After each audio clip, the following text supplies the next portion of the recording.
छुपाना तथा वापस लाना, फॉर्मेटिंग हेतु मिनी टूलबार का उपयोग करना, क्विक एक्सेस टूलबार का उपयोग करना और शॉर्टकट की का उपयोग करना। आइए सबसे पहले हम आपको बताते हैं रिबन हाइड करना। हम आपको पहले भी ये संक्षिप्त में बता चुके हैं। आज हम इसी कार्य को अलग तरीके से करना सीखते हैं। अगर हम रिबन को छुपाना चाहते हैं तो हम किसी भी टैब पर डबल क्लिक करेंगे।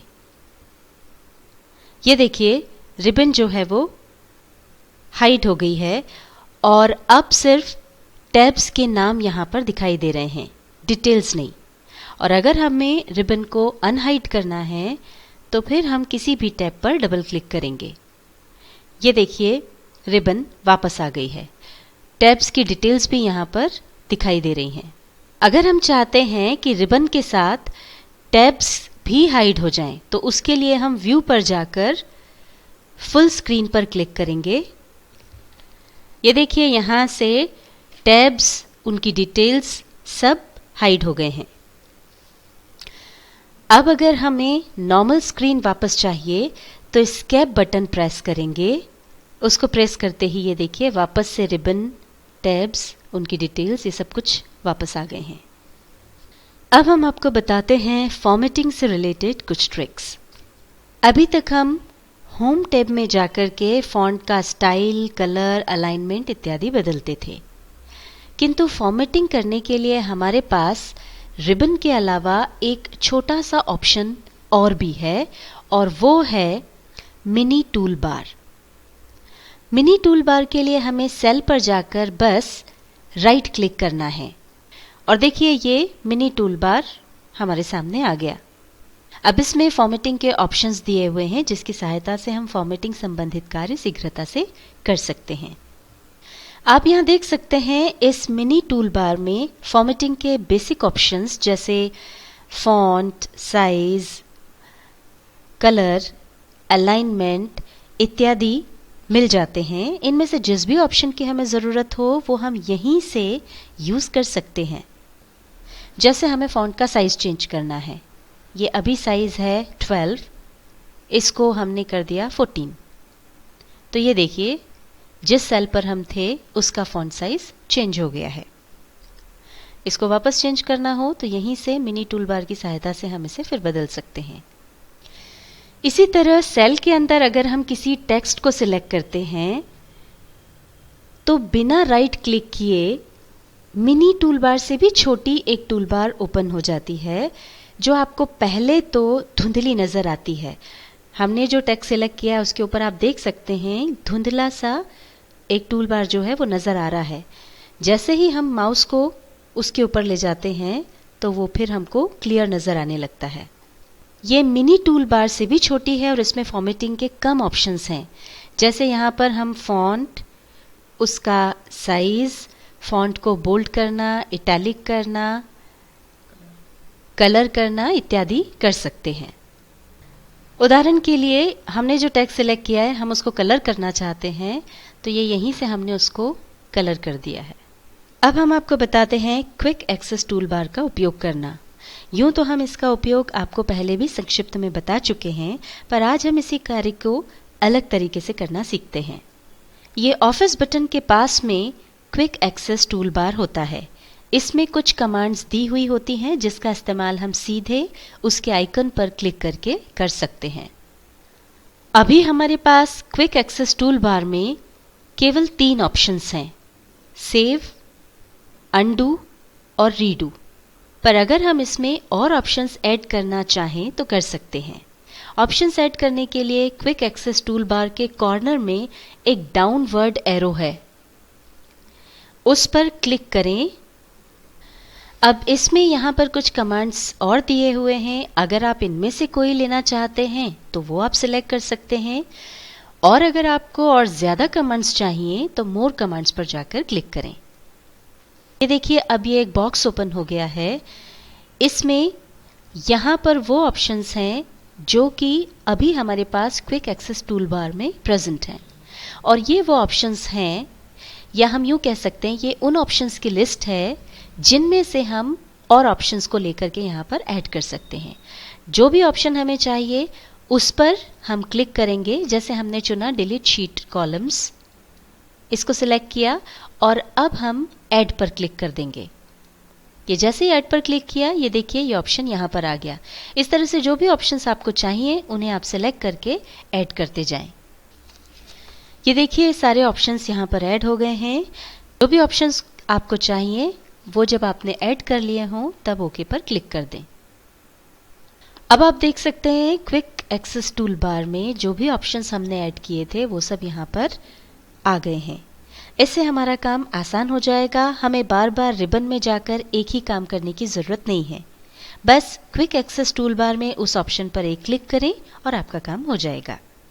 हम इसको यूज़ करके देख लेते हैं। मान लीजिए हम इस कॉलम को डिलीट करना चाहते हैं, तो ये इस कॉलम को सबसे पहले हमने सिलेक्ट किया और यहाँ पर ये ऑप्शन है कॉलम डिलीट करने का। इस पर जाकर के क्लिक करेंगे। ये देखिए कॉलम डिलीट हो गया। अभी जो हमने कमांड दिया था वो हमको अंडू करना है, तो उसके लिए हम अंडू पर जाकर क्लिक करेंगे। तो ये देखिए जो कॉलम डिलीट हुआ था वो वापस से आ गया है। अगर प्रिंट प्रीव्यू देखना है तो उसके लिए हम प्रिंट प्रीव्यू पर जाकर क्लिक करेंगे, तो ये हमको प्रिंट प्रीव्यू दिख जाएगा।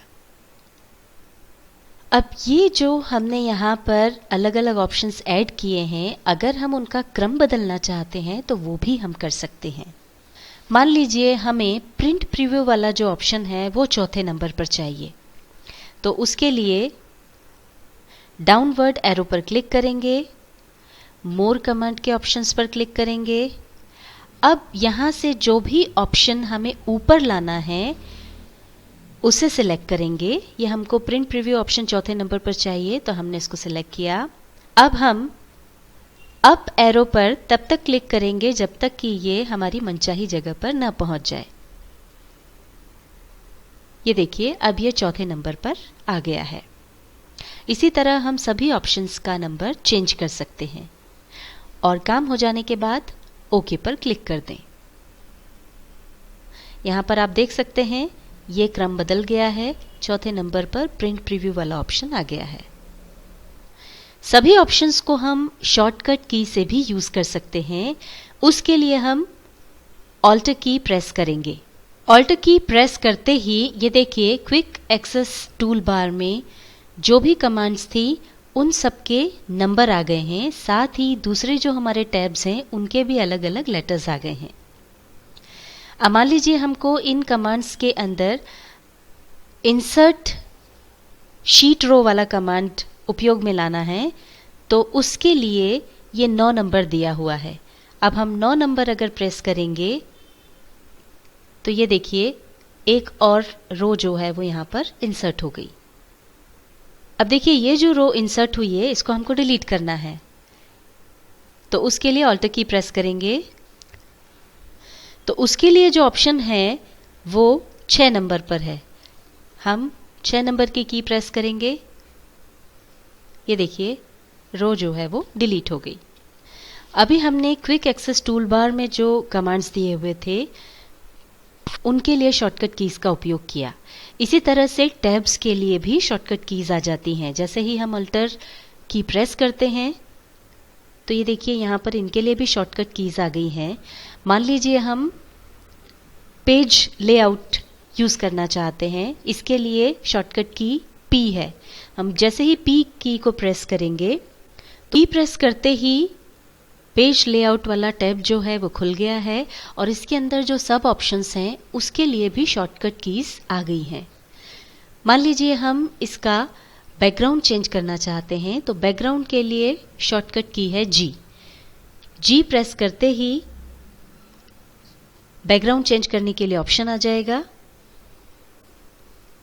अब यहाँ से जिस भी लोकेशन से हमको बैकग्राउंड के लिए पिक्चर लेनी है वो हम चुन सकते हैं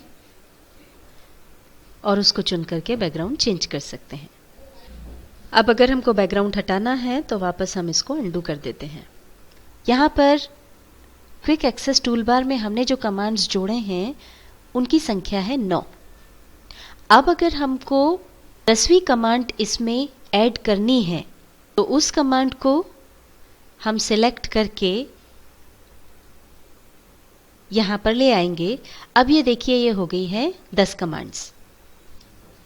अभी तक हमने देखा था कि यहाँ पर जो भी कमांड्स थी उनके लिए जब हमने शॉर्टकट की का उपयोग किया तो 1 से लेकर 9 तक अंक उसके लिए आ गए थे। अब अगर हम वापस वो यूज़ करना चाहते हैं तो यहाँ देख सकते हैं कि क्योंकि हमारे कीबोर्ड में 9 तक ही अंक होते हैं, तो अब जो 10वीं कमांड है उसके लिए यहाँ पर आया है 09। अगर हम इसके आगे और भी कमांड्स ऐड करेंगे तो वो फिर 08, 07 आदि नंबर पर आएंगी। MS एक्सेल 2007 के इस अध्याय में हमने सीखा रिबन छुपाना तथा वापस लाना, फॉर्मेटिंग हेतु मिनी टूलबार का उपयोग करना, क्विक एक्सेस टूलबार का उपयोग करना और शॉर्टकट की का उपयोग करना।